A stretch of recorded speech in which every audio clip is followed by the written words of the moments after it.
আরজিকর কাণ্ডের প্রতিবাদ করায় ধর্ষণের হুমকি, ফোনে মেসেজ পাঠিয়ে হুমকি দেওয়ার অভিযোগ করছে। দিনহাটা থানায় অভিযোগ জানাতে গেলে মারধর, এক এসইউসিআই নেতাকে মারধরের অভিযোগ তৃণমূলের বিরুদ্ধে। অভিযোগ অস্বীকার করা হয়েছে তৃণমূলের তরফ থেকে। বিস্তারিতভাবে জানবো, টেলিফোন লাইনে রয়েছে প্রতিনিধি রবিউল। কি অভিযোগ করছে ঠিক?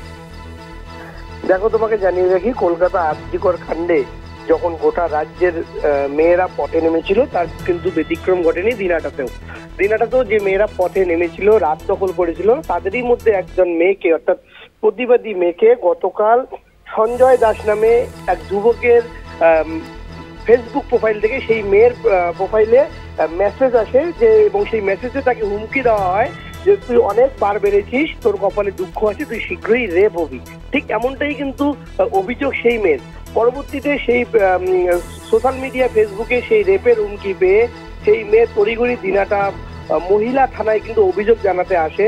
এবং তখনই সেই মেয়ের অভিযোগ যে তিনি যখন রেপের অভিযোগ জানাতে আসেন, ঠিক সেই সময় তাকে মহিলা থানার কর্তব্যরত যে পুলিশ আধিকারিক যারা রয়েছেন তারা তাকে দীর্ঘক্ষণ বসিয়ে রাখেন এবং শেষ মুহূর্তে তাকে বলা হয় যে আধার কার্ডের জেরক্স আনতে হবে।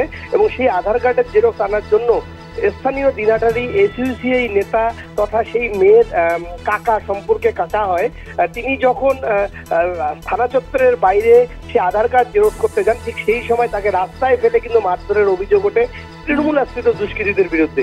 এই মুহূর্তে কিন্তু সেই স্থানীয় এসইউসিআই নেতা আজিজুল হক তিনি কিন্তু দিনহাটা মহকুমা হাসপাতালে চিকিৎসাধীন রয়েছেন। অপরপক্ষে কিন্তু সেই মেয়ের অভিযোগ, যদিও পরবর্তীতে পুলিশ তার অভিযোগ নিয়েছে থানায়, এবং সেই মেয়ে কিন্তু এই মুহূর্তে যথেষ্ট কিন্তু আশঙ্কায় ভুগছে যে কোনো মুহূর্তে তার সঙ্গে বড় কোনো ঘটনা ঘটে যেতে পারে। তোমাকে আরো জানিয়ে রাখি, এই যে মারপিটের ঘটনা, আজিজুল হক নামে এসইউসিআই নেতাকে মারপিটের ঘটনা, সেই ঘটনাকে কিন্তু ইতিমধ্যেই অস্বীকার করেছে দিনহাটার যারা তৃণমূল নেতৃত্ব রয়েছেন তারা। দিনহাটার শহর ব্লক তৃণমূল কংগ্রেস সভাপতি বিশুধরের কথায় যে এরকম ঘটনা ঘটেনি, এবং তিনি আরো জানান যদি এরকম কোনো ঘটনা ঘটে থাকে তার জানা নেই, যদি ঘটে থাকে তাহলে তার বিরুদ্ধে তিনি ব্যবস্থা নেবেন।